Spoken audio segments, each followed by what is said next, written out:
السلام علیکم پیارے بچوں، کیا حال ہے آپ سب کے؟ میں امید کرتی ہوں کہ آپ سب بالکل ٹھیک ہوں گے۔ تو پیارے بچوں، آج میں آپ لوگوں کے لیے ایک اور دلچسپ اور مزیدار کہانی لے کر آئی ہوں۔ کہانی اگر اچھی لگے تو اسے لائک کرنا مت بھولیے گا اور میرے چینل کو سبسکرائب کر دیجیے گا۔ تو چلیں کہانی کو شروع کرتے ہیں۔ ایک دفعہ کا ذکر ہے، علی جنگل کی سیر کے لیے گھر سے نکلا۔ وہ ایک دریا کے پاس گیا۔ اس نے دیکھا کہ پانی بہت ہی حسین طریقے سے گزر رہا ہے۔ وہ وہیں پر پانی کا بہاؤ دیکھنے کے لیے رک گیا۔ وہ وہاں سے آگے چلا تو اس نے دیکھا کہ بہت ہی خوبصورت سی مچھلیاں تالاب میں تیر رہی ہیں۔ وہ انہیں دیکھنے کے لیے وہیں رک گیا۔ ابھی وہ کھڑا مچھلیوں کو دیکھ ہی رہا تھا کہ اس نے بہت دور سے دیکھا کہ اسے بہت دور ایک بنگلہ نظر آ رہا تھا۔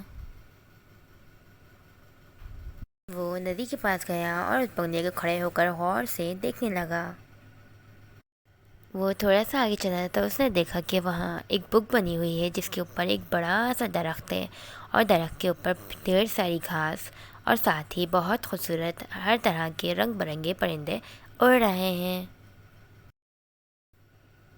پھر وہ تھوڑا سا آگے چلا اور چلتے چلتے بھوت بنگلے کے اندر پہنچ گیا۔ اس نے دیکھا کہ بھوت بنگلے کے اندر خوفناک قسم کے پرندے گھوم رہے ہیں۔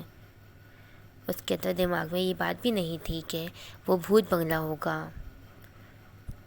تھوڑی ہی دیر میں وہاں الگ الگ قسم کے بھوت نمودار ہو گئے، جنہیں دیکھ کر علی بہت زیادہ خوفزدہ ہو گیا تھا۔ وہ فوراً سے بھاگ کر اس بنگلے سے نکل گیا، مگر اس نے پیچھے مڑ کر نہیں دیکھا۔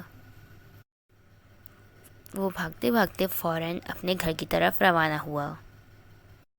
جیسے تیسے کر کے وہ اپنے گھر پہنچا اور اس نے سکھ کا سانس لیا۔